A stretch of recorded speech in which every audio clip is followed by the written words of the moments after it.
Radhe Radhe, hello everyone. Let's begin with the episode 77 that is Kavya Kiss Aditya. सबके plate पर खाना सर्व हो चुका था। आदित्य अचानक ही अपने बाएं हाथ से काव्या का हाथ पकड़ लेता है। काव्या हैरान होकर आदित्य को देखती है जो काफ़ी ज़्यादा बेचैन और अनकंफर्टेबल लग रहा था। वैसे तो आदित्य सिर झुकाए ही आदित्य था। आदित्य को इस तरह से देख काव्या सबकी तरफ देखती है। सब अपने ख्याल में व्यस्त थे सिवाय विशाखा जी के। विशाखा जी एकटक आदित्य को ही देख रही थी। आदित्य के सिचुएशन को समझकर काव्या की पकड़ आदित्य के हाथों में कस जाती है। आदित्य और काव्या अपनी डिनर स्टार्ट करते हैं। सौरभ और अनुराग की नज़र दोनों के पकड़े हुए हाथ पर चली जाती है। यह देखते दोनों एक दूसरे को देख मुस्कुरा देते हैं। वहीं रुखसार की नज़र तो बार बार सौरभ पर जाकर ही टिक रहती है। उसे बार बार सौरभ की बातें याद आ रही थी। पृथ्वीराज अपना डिनर कर रहे थे कि उनकी नज़र विशाखा पर चली जाती है जो खाने की बजाय बस आदित्य को देख रही थी। पृथ्वीराज एक नज़र आदित्य को देखते हैं, फिर विशाखा के कान में धीरे से कहते हैं, विश, अगर आप ऐसे ही देखती नहीं तो आदि को ज़्यादा अनकंफर्टेबल हो जाएगा। विशाखा जी वैसे ही आदित्य को देखते हुए धीरे से कहती है, आज पहली बार हम आदि को खाते हुए देख रहे हैं। हमारी नज़र उनसे हट ही नहीं रही है। पृथ्वीराज फिर से कहते हैं, हमें पता है विश, लेकिन आप आदि के बारे में तो सोचिए। उन्हें आपकी नज़रों का एहसास हुआ तो। विशाखा जी की नज़र अब आदित्य से हटकर पृथ्वीराज की तरफ हो जाती है। पृथ्वीराज विशाखा की आंखों के इशारे से शांत रहने के लिए कहते हैं। विशाखा अब अपना डिनर करने लगती हैं, लेकिन फिर भी उनकी नज़रें बार बार आदित्य पर ही जा रही थी। डिनर होते ही सब अपने कमरे में चले जाते हैं। काव्या जा ही रही होती है कि विशाखा उसे रोककर एकदम से उनके गले लग जाती है। काव्या भी इस वक्त एहसास हो चुका था कि विशाखा ऐसा ही कुछ करेंगी। विशाखा काव्या से आकर अलग होकर चेहरे को छूते कहती है, थैंक यू हमारी ज़िंदगी में इतनी खूबसूरत पल लाने के लिए। काव्या विशाखा जी के हाथों पर हाथ रखकर मुस्कुरा देती है। फिर काव्या जी अपने कमरे की तरफ बढ़ जाती है। कमरे में जाकर वह देखती हैं तो आदित्य बेड पर लेटकर उसी का इंतज़ार कर रहा था। काव्या दरवाज़ा बंद करके जल्दी से बेड में चढ़कर आदित्य के ऊपर पेट के बल लेट जाती है। काव्या के ऐसा करते ही आदित्य मजबूरी से काव्या को कमर से पकड़ लेता है। काव्या आदित्य के सीने में सिर रख लेती है। बहुत देर होने पर काव्या सिर उठाकर देखती है। आदित्य सो चुका था। काव्या पहले ही सो चुकी थी, इसलिए उसे नींद नहीं आ रही थी। काव्या बड़े ध्यान से आदित्य के चेहरे को देखने लगती है। अपने हाथ को बढ़ा काव्या आदित्य के चेहरे को छूने लगती है। उसकी आंखें, बंद आंखें, नाक, गाल और फिर आखिर में उसके होठों को छूने लगती है। अचानक पता नहीं क्यों काव्या को क्या होता है, वे आगे बढ़कर अपने होठों को आदित्य के होठों के साथ जोड़ लेती है। आदित्य के होठों को छुअन पाते ही काव्या गहराई से उसके होठों को चूमने लगती है। काव्या आज पहली बार किसी को किस कर रही थी। वैसे तो जब आदित्य किस करता था तो उसका साथ दिया करती थी, लेकिन आज काव्या ने खुद पहल की थी। मीठे रस के पानी में काव्या इतनी मग्न थी कि वह सांस लेना भी भूल गई। आधे घंटे तक आदित्य के होठों को चूमने के बाद काव्या उसे छोड़कर लंबी लंबी सांसें लेने लगती है। थोड़ी देर बाद वह नॉर्मल होकर आदित्य के होठों को देखने लगती है। आदित्य के होठों को देखते ही काव्या फिर से एक बार झुककर अपने होठों को उसके होठों से मिला लेती है। इस बार उसे महसूस होता है कि आदित्य की पकड़ काव्या पर मजबूत हो गई है। उसके साथ ही आदित्य भी काव्या के होठों को बड़े शिद्दत के साथ चूम रहा था। काव्या अब समझ चुकी थी कि आदित्य उठ चुका है। काव्या भी आदित्य के साथ देते हुए डिपली कीस करने लगती है। दोनों के होठ एक दूसरे से उलझ चुके थे। वहीं आदित्य का हाथ काव्या के कमर पर वक्त के साथ कसते ही जा रहे थे। आदित्य काव्या से पहले किस करने पर ही उठ चुका था, लेकिन वह कुछ करता उससे पहले काव्या पीछे हट लंबी लंबी सांसें लेने लगती है। वह महसूस होते ही आदित्य कुछ नहीं करता, लेकिन जैसे ही काव्या फिर से अपने होठों को आदित्य के होठों से मिला लेती है, आदित्य खुद का कंट्रोल नहीं कर पाता और अपने हाथ की पकड़ को मजबूत करते हुए किस करने लगता है। बहुत देरों तक होठों के उलझे रहने से सांसों की गति धीमी हो जाती है। आदित्य धीरे से काव्य के होठों को अपने होठों में गिरफ्त से आज़ाद करता है। अलग होते ही काव्य अपनी सांसों की गति को नॉर्मल करने लगती है। आदित्य अपनी आंखें खोल काव्य को देखने लगती है। कुछ मिनट में काव्य बिल्कुल नॉर्मल हो जाती है। काव्य अब आदित्य को देखने लगती है। दोनों की नज़रें आसपास आपस में मिल जाती हैं। काव्य नज़रें हटाकर आदित्य के सीने से लग जाती है। आदित्य काव्य के बालों को सहलाने लगता है। वहीं काव्य को तो बिल्कुल नींद नहीं आ रही थी। वह आदित्य की शर्ट के बटन से खेलने लगती है। आदित्य काव्य के हाथ की पकड़ पर अपने हाथों की उंगलियों को फंसा लेता है और धीरे से कहता है, तुम्हें नींद नहीं आ रही? काव्य सिर उठाकर आदित्य को देखते हुए नाव में सर हिला देती है। आदित्य आंखों के इशारे से उठने के लिए कहता है तो काव्या आदित्य के ऊपर से उठकर बैठ जाती है।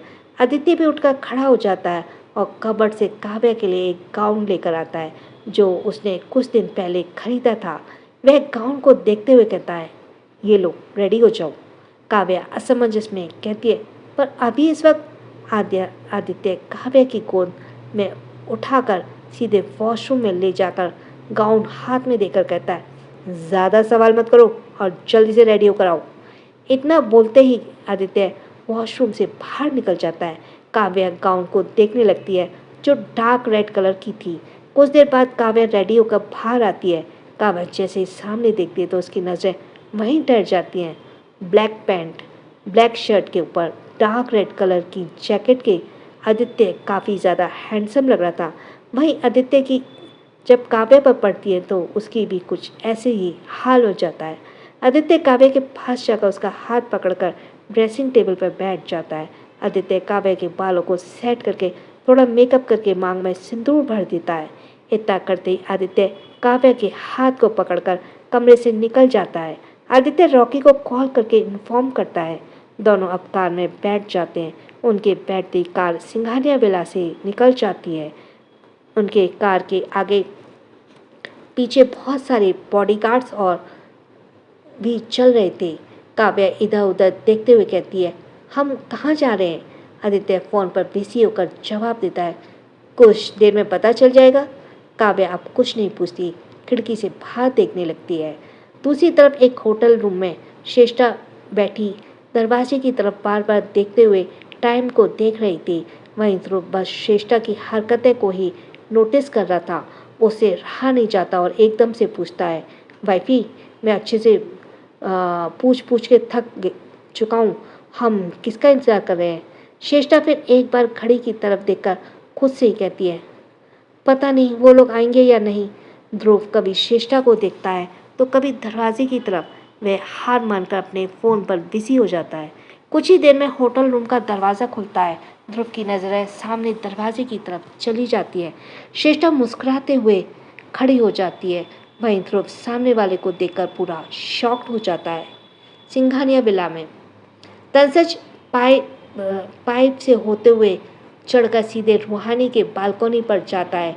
बालकनी का दरवाज़ा खुला होने की वजह से तंसज अंदर जाकर बेड पर बैठकर रूहानी को उठाने लगता है। रूहानी कसमसाते हुए अपनी आंखें खोलती है। तुम! चिल्लाते हुए रूहानी उठकर बैठ जाती है। तंसज रूहानी को धीरे बोलने का इशारा करता है। रूहानी तंसज को देखकर पूछती है, तुम इस वक्त यहाँ क्या कर रहे हो? तंसज एकदम से जवाब देता है, तुमसे मिलने का मन कर रहा था रूह। रूहानी हैरानी से तंसज को देखने लगती है। रूहानी बेड से उठकर बालकनी का दरवाज़ा बंद करती है और तंसज के पास जाकर परेशान होकर कहती है, तुम मुझे बता नहीं सकते थे? इस तरह से चोरों की तरह आने की क्या ज़रूरत थी? तंसज रूहानी के हाथ को पकड़कर खींच लेता और कमर से पकड़कर, अगर मैं पहले पता था तो मुझे कभी आने नहीं देती। रूहानी खुद को छुड़ाते हुए कहती है, तंश, अगर किसी ने देख लिया तो? उसके इतना बोलते ही दरवाजे पर दस्तक होती है। रूहानी घबराते हुए दरवाजे की तरफ देखती है। फिर एक बार दरवाजे पर दस्तक होती है। रूहानी तंसज को वॉशरूम में ले जाकर लॉक कर देती है। रूहानी अपने आप को नॉर्मल कर दरवाज़ा खोलती है तो देखती है अनुराग बाहर खड़ा था और उसे देख रूहानी की बॉय चढ़ जाती है और वह पूछती है, क्या हुआ अनुराग भाई? अनुराग रूहानी की बातों पर बिना जवाब दिए अंदर चला जाता है और कुछ खोजने की कोशिश करता है। अनुराग को ऐसे देखकर रूहानी फिर से पूछती है, आप क्या ढूंढ रहे हैं? इस बार भी अनुराग कोई जवाब नहीं देता और सीधे जाकर वॉशरूम का दरवाज़ा खुलता है। रूहानी की आंखें हैरानी से बड़ी हो जाती हैं। अनुराग तंसज को घूरते हुए कहता है, तू इतनी रात को रूह के बाथरूम में क्या कर रहा है? फिर रूहानी की देखते हुए सीरियस में कहता है, रूह तुम्हें शर्म नहीं आती इस वक्त बिना शादी किए ये सब करने की? रूहानी और तंसज अनुराग को घूर कर देखने लगते हैं। उनकी नज़रों को अपने ऊपर पड़ता देख अनुराग झट से हंसते हुए कहता है, अरे यार मैं तो बस ऐसे ही कह रहा था, वो मैं बालकनी में खड़ा था ना तो तुझे पाइप से चढ़कर रूह के कमरे में आते हुए देखा, मुझे लगा कोई चोर है इसलिए मैं आ गया। अगर आना ही था तो मेरे हेल्प ले लेता, मैं कौन सा तुझे मना कर देता। रूहानी और तंसज एक दूसरे को देखने लगते हैं। अनुराग तंसज के कंधे पे हाथ रखकर कहता है, मैं तेरे लिए बहुत खुश हूँ यार, इनफैक्ट मैं तुम दोनों के लिए बहुत खुश हूँ। ठीक है अब मैं चलता हूँ, अच्छे से वक्त बिताना और हाँ दादी की नज़रों से बचकर रहना वरना तुम्हारी खैर नहीं। बोलकर अनुराग वहाँ से चला जाता है। रूहानी जल्दी से दरवाज़ा बंद करती है और तंसज के पास जाकर उसे बैठाकर खुद भी बैठ जाती है। तंसज रूहानी से, तुम बहुत लकी हो रूह जो तुम्हें अनुराग जैसा भाई मिला। रूहानी मुस्कुराते हुए कहती है, हाँ ये बात तो ठीक है, मैं बहुत लकी हूँ कि मुझे ऐसा परिवार मिला, ऐसे चारों भाई मिले और इतना लिविंग केयरिंग हस्बैंड भी मिल गया। तंसज कुछ सोचते हुए कहता है, लेकिन आदित्य तो इसमें आगे तंसज कुछ बोलता रूहानी झट से कहती है, आदि भाई भले बात नहीं करते लेकिन उन्हें हर किसी की फिक्र है, वो अपने इमोशंस को कभी शेयर नहीं कर पाते, लेकिन अब भाभी आ गई है ना तो उनके व्यवहार बदल रहे हैं। तंसज सच में आदित्य कितना लकी है, उसे भाभी जैसी वाइफ मिली। रूहानी तंसज को सीने से लगते हुए कहती है, भाभी हम सब के लिए लकी हैं। इस बार तंसज कुछ नहीं कहता, रूहानी को कसकर पकड़कर गले लगा लेता है। रूहान कमरे में अकेला बैठा हुआ एक तस्वीर लिए हुए था। उसके सामने टेबल पर केक रखा हुआ था जिसमें कैंडल जल रही थी। रूहान कैंडल को बुझाकर कहता है, हैप्पी बर्थडे रिहान। रिहान की तस्वीर में वह इस वक्त मुस्कुरा रहा था। रूहान फोटो को छूते हुए कहता है, काश कि तू इस वक्त मेरे पास होता, मैं तुझे गले लगाकर विश करता। लेकिन बोलते हुए रूहान रुक जाता है। रूहान फोटो को अपने सीने से लगाकर लेटकर कहता है, प्लीज़ लौट कर आ जाना यार, क्यों मुझे हर वक्त तड़पा रहा है? क्यों तू मुझे ऐसे छोड़कर चला गया? ज़िंदगी भर साथ देने का वादा किया था तूने, फिर ऐसे वादे को तोड़कर क्यों चला गया? रूहान की आंखों में दर्द उभरते लगता है, उसके दर्द आंसू बनकर बाहर आने लगती हैं। So let's go for the next episode, that is Kavya's fear. Dhruv जैसे ही सामने देखता है वह बिल्कुल शॉक्ड हो जाता है। सामने आदित्य और काव्या खड़े थे। काव्या जैसे ही ध्रुव को देखती है वह दौड़कर उसके पास जाकर झटके से गले लग जाती है। ध्रुव भी अपने हाथ काव्या के पीठ पर कसते हुए पकड़ लेता है। वह देखकर श्रेष्ठा वहाँ से जाने लगती है कि ध्रुव एक हाथ से श्रेष्ठा का हाथ पकड़ लेता है। श्रेष्ठा मुड़कर ध्रुव को देखती है जिसकी आंखें इस वक्त बंद थीं। वहीं दूर खड़ा आदित्य काव्या को किसी और के गले लगा देखकर अपनी मुट्ठी कस लेता है। आदित्य मुड़कर जाने ही लगता है कि उसे काव्या की प्यारी सी आवाज़ सुनाई देती है, आप कहाँ जा रहे हैं? आदित्य काव्या को देखने लगता है जो अब ध्रुव से अलग होकर खड़ी थी। आदित्य अपने कदम बढ़ाते हुए काव्या के पास जाकर खड़ा हो जाता है। ध्रुव की नज़र बस आदित्य पर ठहर जाती है। काव्या आदित्य के कान में धीरे से बोलती है जिससे वह काव्या को देखने लगता है। आदित्य एक नज़र ध्रुव को देखते हैं और आंखों में हाँ में इशारा कर देता है। श्रेष्ठा बस दोनों के बॉन्डिंग को देख रही थी। काव्या ध्रुव को आंखों से ही इशारा कर देती है तो ध्रुव श्रेष्ठा की तरफ झुककर कान में धीरे से कहता है, वाइफी मुझे काव्या से अकेले में कुछ बात करनी है। श्रेष्ठा हाँ में सर हिला देती है। आदित्य चेयर से बैठकर अपने फ़ोन पर बिजी हो जाता है। काव्या और ध्रुव बालकनी की तरफ चले जाते हैं। वहीं श्रेष्ठा उनको एक नज़र देखकर आदित्य से दूर चेयर पर बैठ जाती है। श्रेष्ठा आदित्य को देखते हुए कहती है, थैंक यू मिस्टर सिंघानिया, हमारी रिक्वेस्ट को एक्सेप्ट करने के लिए। श्रेष्ठा के बोलने पर आदित्य कोई रिएक्ट नहीं करता, वैसे ही अपने फ़ोन में बिजी रहता है। श्रेष्ठा समझ जाती है आदित्य से बात नहीं करने वाला, इसलिए वह चुपचाप बैठकर खुद भी फ़ोन पर बिजी हो जाती है। वहीं बालकनी में ध्रुव चेयर पर बैठा हुआ था। उसके सामने वाली चेयर पर काव्या बैठी हुई थी। काव्या ध्रुव को देखते हुए कहता है, क्या यही वजह थी आपके हमारे रिश्ते को छुपाने की? ध्रुव जवाब देता है, हाँ। तुम अगर अब अपने पेरेंट्स को मेरे बारे में बता देती तो वो कभी तुम्हें मुझसे मिलने नहीं देते। इतना बोलते ही ध्रुव चुप हो जाता है। वहीं काव्या ध्रुव को एकदम देखने लगती है। कुछ देरी की शांति ये बात ध्रुव काव्या जिसने अपनी पलकें झुका रखी थी वह ध्रुव को देखने लगती है। ध्रुव शीशे के आर पार दिख रहे कमरे से आदित्य को देखता है। फिर काव्या को देखते हुए कहता है, तुम खुश तो हो ना? काव्या एक नज़र आदित्य को देखती है। उसे भी ध्रुव के सवाल का मतलब समझ आ रहा था। काव्या ध्रुव को देखते हुए हाँ में सर हिला देती है। काव्या का जवाब मिलते ही ध्रुव मुस्कुराने लगता है। काव्या श्रेष्ठा को देखते हुए पूछती है, क्या श्रेष्ठा आपकी वाइफ है? ध्रुव झट से जवाब देता है, नहीं। ध्रुव को ऐसा जवाब सुनकर काव्या कंफ्यूज सा उसे देखने लगती है। ध्रुव श्रेष्ठा को देखते हुए मुस्कुराकर कहता है, मेरी जिंदगी है। काव्या श्रेष्ठा को देखते हुए मुस्कुरा देती है और ध्रुव को देखकर कहती है, काफ़ी अच्छी चॉइस है आपकी। ध्रुव इस बार कुछ नहीं कहता, बस जुनूनियत से श्रेष्ठा की देखने लगता है। दोनों के बीच कुछ देर तक बिल्कुल शांति रहती है। फिर अचानक से काव्या सीरियस होकर कहती है, आपने मुझे इतने वक्त तक सच्चाई से दूर क्यों रखा? आपको पता है मैं इस दर्द में बस जीती रहती थी कि हमारे रिश्ते को चुनकर मैंने बहुत बड़ी गलती कर दी। ध्रुव भी अब सीरियस हो जाता है। वह आंखें बंद करते हुए कहता है, मुझे पता था कि तुम्हें जब सच्चाई का पता चलेगा तो तुम मुझसे मिलने की कोशिश जरूर करोगी। मैं नहीं चाहता था हमारे मिलने की खबर रुद्र भाई को पड़े। अगर ऐसा होता है तो मैं इस बार तुम्हें बचा नहीं पाता। काव्या ध्रुव के हाथों पर अपना हाथ रखकर कहती है, हमें पता है आपने भाई के बारे में प्यार करते हैं आप अपने, लेकिन उन्होंने हमारे माँ बाप की जान लेकर बहुत गलत किया। उन्हें अगर हमारी प्रॉपर्टी ही चाहिए थी तो ले जाते, उन्हें मारने की क्या ज़रूरत थी? बोलते हुए काव्या की आंखें नम हो जाती हैं। ध्रुव काव्या को देखता है और फिर खड़े होकर रेलिंग पकड़कर खड़ा हो जाता है।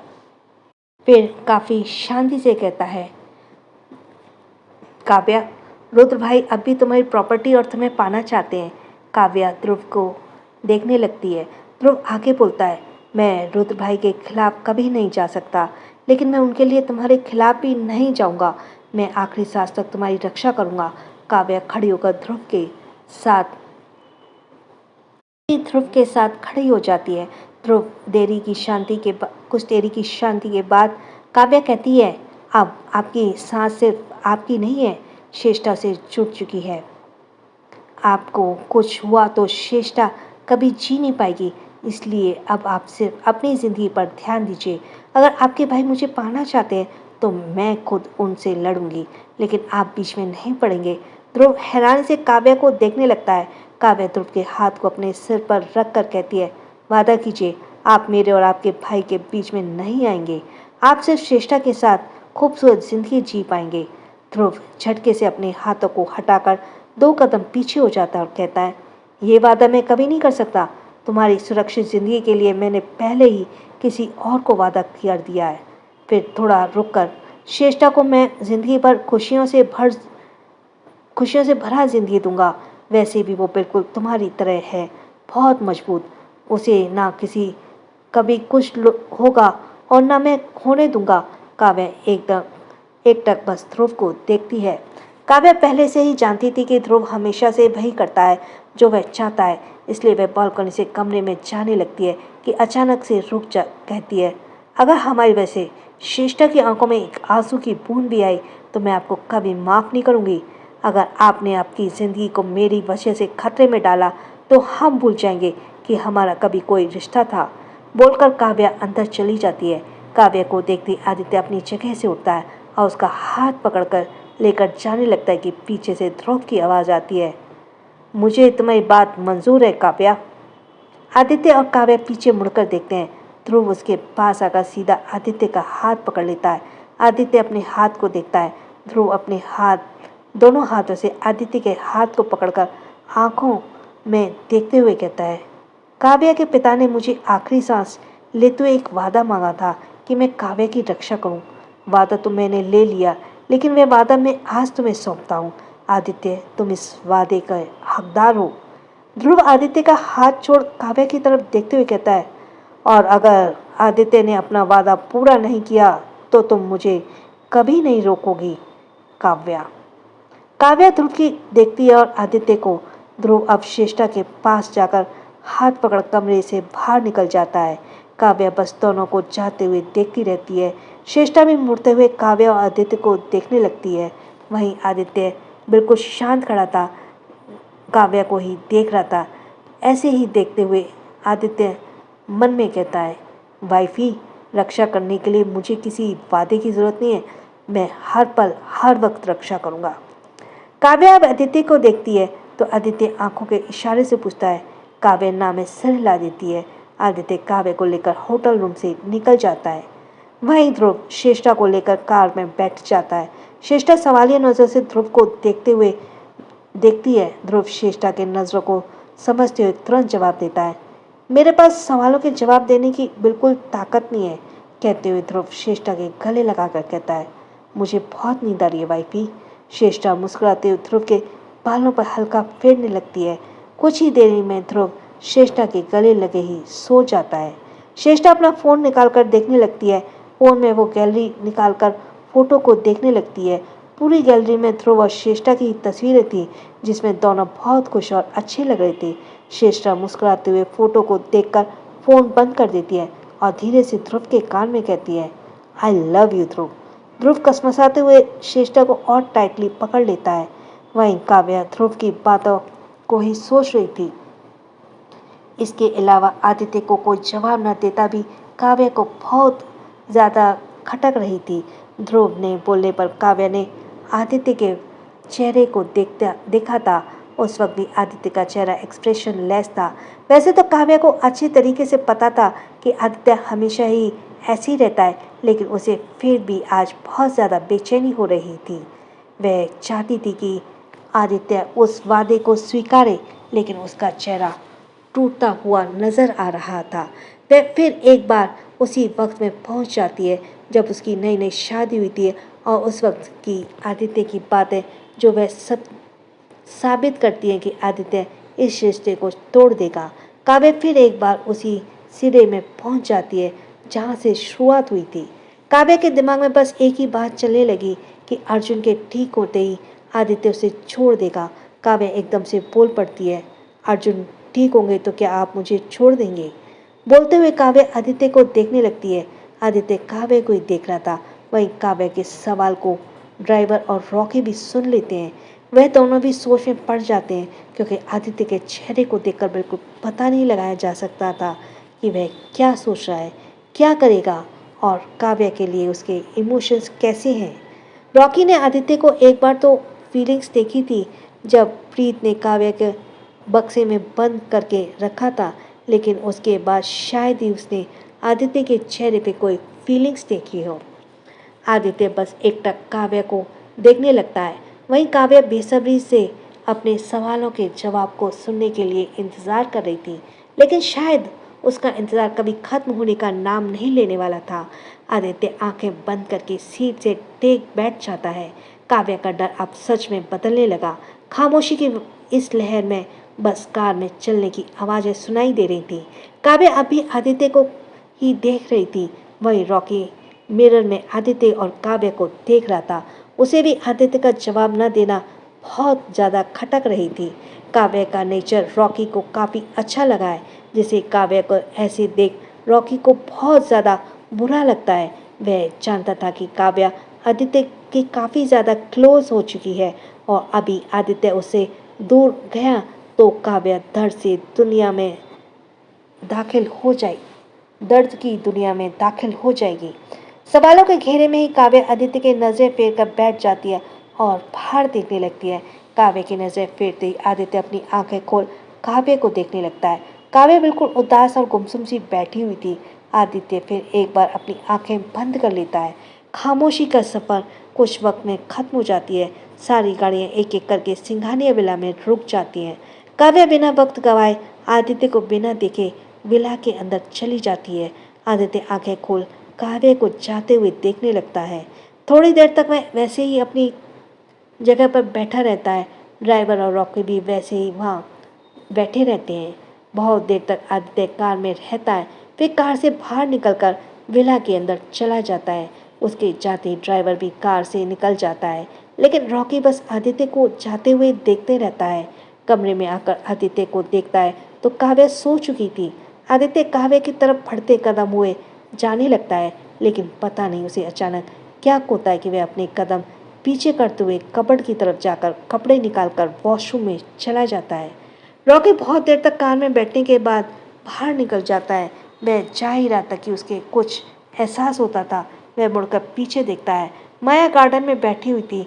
रॉकी घड़ी पर टाइम देखता है, जहाँ रात के 2 बज रहे थे। रॉकी कदम बढ़ाते हुए माया के पास चला जाता है। माया एकदम सामने देख रही थी इतनी रात तक। तुम ऐसी क्यों जाग रही हो? रॉकी एकदम से बोलता है। वजह तुम हो रॉक, एकदम से माया कहती है। माया के मुंह से सालों बाद अपना नाम सुनकर रॉकी की धड़कनें एकदम से तेज हो जाती है। कुछ देरी तक ऐसे ही शांति रहती है। तभी माया एकदम से हड़बड़ा के कहती है, आई एम सॉरी सर। पता नहीं कैसे बोलते हुए माया रुक जाती है और बेंच से उठकर जाने लगती है। माया कुछ दूर ही गई थी कि रॉकी बुलाता है, माया। माया आवाज़ सुनते ही रुक जाती है। आज उसे रॉकी की आवाज़ बिल्कुल सालों पहले जैसी लग रही थी। माया पीछे मुड़कर देखती है तो हैरानी रह जाती है। रॉकी घुटनों के बल कान पकड़कर उसे ही देख रहा था। रॉकी एकदम से बोलता है, I am sorry Maya. Maya, I am really sorry. Next episode 79, Aditya express her feelings in front of Kavya. Maya एकदम रॉकी को देखने लगती है। उसे तो कुछ समझ ही नहीं आ रहा था कि आखिर रॉकी कह क्या रहा है। माया थोड़ा हिचकिचाहट में कहती है, सर ये आप। रॉकी अपनी जगह से खड़ा होकर माया के पास आ जाता है और माया के एक हाथ में पकड़कर आंखों में देखते हुए कहता है, कब तक यूँ मुझे सर बुलाकर अजनबी रहोगी? कॉल मी रॉक। माया एक टक रॉकी के आंखों में देखते हुए कहती है, वो हक तो तुमने मुझसे छीन लिए थे ना। ये नाम हमारे प्यार का एक हिस्सा था, लेकिन अब तो प्यार ही खत्म हो चुका है, तो फिर ये नाम क्यों?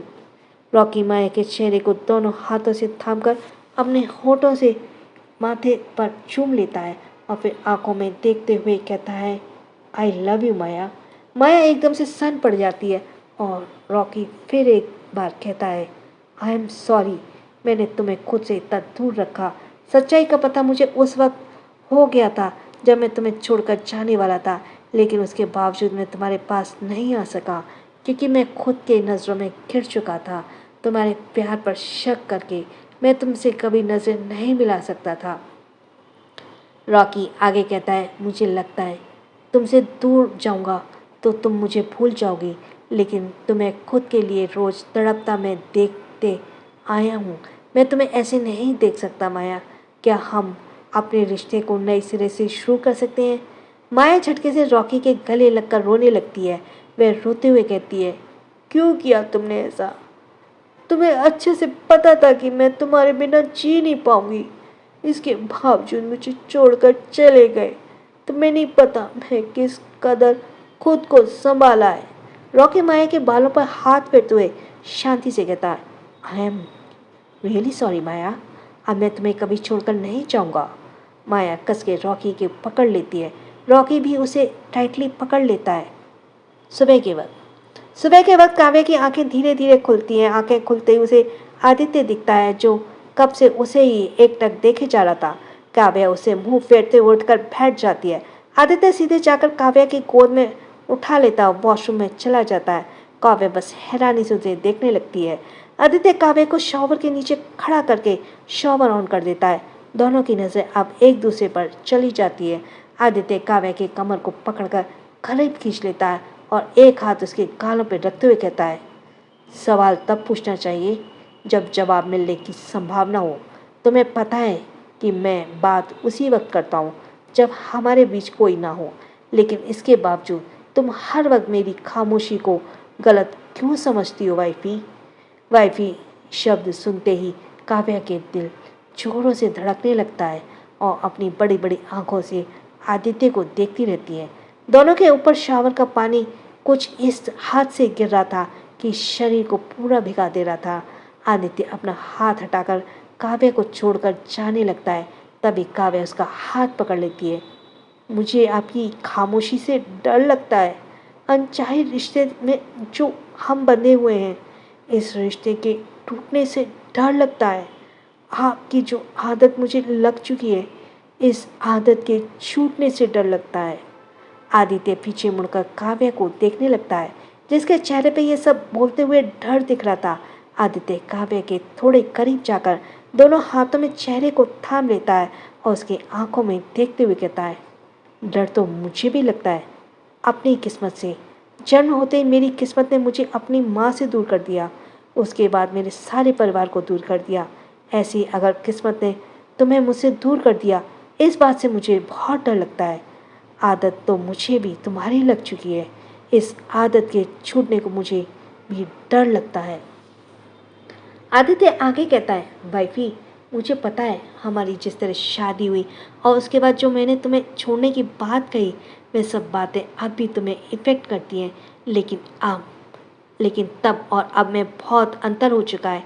चीज़ें बदल चुकी हैं, एहसास बदल चुके हैं और हमारा रिश्ता काफ़ी हद तक बढ़ चुका है। तुम मुझसे जुड़ चुकी हो, मैं तुमसे जुड़ चुका हूँ। काव्या एकटक आदित्य की बातों को सुन रही थी। उसे ये सब सुनकर बहुत सुकून मिल रहा था। वह छिन बेचैनी और डर में थी, वह पल भर में खत्म हो चुका था। आदित्य फिर एक बार कहता है, भले ही मैंने तुम्हें शादी के वक्त वो सातों वचन नहीं दिए थे, ना ही मांग भरते समय अपनी पत्नी स्वीकारा था और ना ही मंगलसूत्र पहनते समय तुम्हें खुद से बांधा था, लेकिन शादी के कुछ वक्त बाद मैंने जो तुम्हारे गले पर मंगलसूत्र पहनाया, उसी वक्त मैंने तुम्हें खुद से बांध लिया था। मांग में जो सिंदूर भरा, उसी वक्त मैंने तुम्हें अपनी पत्नी स्वीकार कर लिया था। सातों वचन मैंने उसी वक्त तुम्हें दे दिए जब मंदिर में तुम्हारे साथ जाकर गोद में उठाकर मंदिर के 7 चक्कर लगाए। काव्या को वो सारे पल आंखों के सामने नजर आने लगे, जिस पल वह अनजान थी कि आदित्य ने उसे इस कदर अपना बना लिया था। आदित्य काव्या के एकदम करीब आकर कहता है, हमारे मन मिल चुके हैं, एहसास मिल चुके हैं, जज्बात मिल चुके हैं, अब बस जिस्म और रूह का मिलना बाकी है, लेकिन इसके लिए तुम अब तैयार नहीं हो। कहते हुए आदित्य फिर एक बार काव्य को छोड़कर जाने लगता है कि काव्य फिर एक बार उसका हाथ पकड़ लेती है और कहती है, अगर मैं कहूँ कि मैं तैयार हूँ तो? आदित्य फिर एक बार काव्य के पास जाकर आंखों में देखते हुए कहता है, नहीं भाई, तुम अभी तैयार नहीं हो, तुम अभी मुझ पर पूरी तरह से भरोसा नहीं कर पा रही हो। तुम्हें अभी लगता है कि मैं हमारे रिश्ते को तोड़ दूंगा। कुछ वक्त और इंतज़ार कर लेते हैं वाइफी, क्योंकि मैं नहीं चाहता कि जिसके मिलने के बाद हमारे बीच दूरियां आएँ। काव्या कुछ देर तक आदित्य की आंखों में देखती है, फिर एकदम से उसके गले लग जाती है। आदित्य काव्या की भीगी पीठ पर हाथ रखता है। शॉवर का पानी आदित्य के सिर से होकर काव्या के ऊपर पड़ रही थी। दोनों अब पूरी तरह से भीग चुके थे। पानी की हर एक बूंद उनके एहसासों को बढ़ा दे रही थी। आदित्य और काव्या दोनों की ही आंखें इस वक्त बंद थीं। काफ़ी देर तक शॉवर के नीचे खड़े रहने के से काव्या ठंड से आदित्य के सीने से खुद को समेटने लगती है। आदित्य जब यह एहसास होता है, वह तुरंत शॉवर को बंद कर देता है और काव्या से अलग होने लगता है, तो काव्या उसे और कसकर पकड़ लेती है। आदित्य धीरे से कहता है, वाइफी चेंज कर लो, तुम्हें ठंड लग जाएगी। लेकिन काव्या आदित्य के बातों को सुनकर और कसते हुए उसे पकड़ लेती है। आदित्य एक नज़र काव्या को देखता है, फिर चारों तरफ नज़र घुमाते हुए देखने लगता है। तभी उसे साइड में टॉवल देखते ही वह आंखें बंद करते हुए काव्या की साड़ी को निकालने लगता है। आदित्य के ऐसे करते काव्या सिहरते हुए आदित्य से और ज़्यादा चिपक जाती है। आदित्य अब काव्या के ब्लाउज के बटन खोलकर उतार देता है। आदित्य के हाथ अब काव्या के ऊपर चल रहे थे और काव्या की अब पार्ट अब पूरी निकट थी। आदित्य टॉवल को लेकर काव्या को ढक लेता है। उसके बाद अपनी आंखें खोल काव्या को देखने लगता है, जिसके गाल पूरी तरह लाल हो चुके थे, शर्मा रही थी। आदित्य झुककर काव्या के कान में धीरे से कहता है, अब तक तो मैंने तुम्हारे जिसको देखा ही नहीं है, तो ऐसे हाल हो गया है, और जब देखूंगा तो क्या होगा। काव्या शर्म से आदित्य के सीने में छुप जाती है। काव्या की हालत पर आदित्य मुस्कुरा देता है। कुछ देर बाद आदित्य वॉशरूम से बाहर निकलता है और काव्या नीचे गिरी हुई साड़ी को देखकर और ज़्यादा शर्माने लगती है। वह उसको उठाकर साइड में रखती है और फिर चेंज करके बाहर चली आती है। बाहर आदित्य कबर्ड के सामने खड़ा शर्ट उतार कर दूसरा पहन रहा था। आदित्य को ऐसे देख काव्या अपनी आंखें बंद कर लेती है। फिर एक बार काव्या का चेहरा शर्म से लाल हो चुका था। आदित्य शर्ट पहनकर काव्या के पास जाकर उसके माथे को चूम लेता है। फिर बारी बारी से दोनों गालों को चूम लेता है और फिर उसकी आंखों में देखते हुए कहता है, तुम्हारा यूं शर्माना थोड़ा संभाल कर रखना वाइफी, मन का भरोसा नहीं, कब क्या करने को करे। आदित्य अब काव्या से दूर होकर रेडी होने लगती है। काव्या आदित्य की बातों को अच्छी तरह से समझ चुकी थी। काव्या खुद को नॉर्मल करते हुए आदित्य के पास जाकर कहती है, आप नीचे नाश्ता करने नहीं जाएंगे। आदित्य आईने में देखते हुए कहता, तुम क्या चाहती हो। काव्या एकदम से कहती है, हम चलते हैं कि हम चाहते हैं कि आप अपने परिवार के साथ ही नाश्ता करें। आदित्य काव्या को खींचकर अपने आगे कर लेता है और पीछे से पकड़कर आईने में देखते हुए कहता है, ठीक है, लेकिन उससे पहले तुम तैयार हो जाओ। काव्या मुस्कुराते हुए सिंदूर के डिब्बे उठाती है और खोलकर आईने से आदित्य को देखने लगती है। आदित्य काव्या के आगे आकर सिंदूर लेकर काव्या की मांग में भर देता है। काव्या सिंदूर की डिब्बी को बंद करके रखती है। आदित्य अपना हाथ काव्या की तरफ बढ़ा देता है तो काव्या मुस्कुराते हुए उसका हाथ थाम लेती है।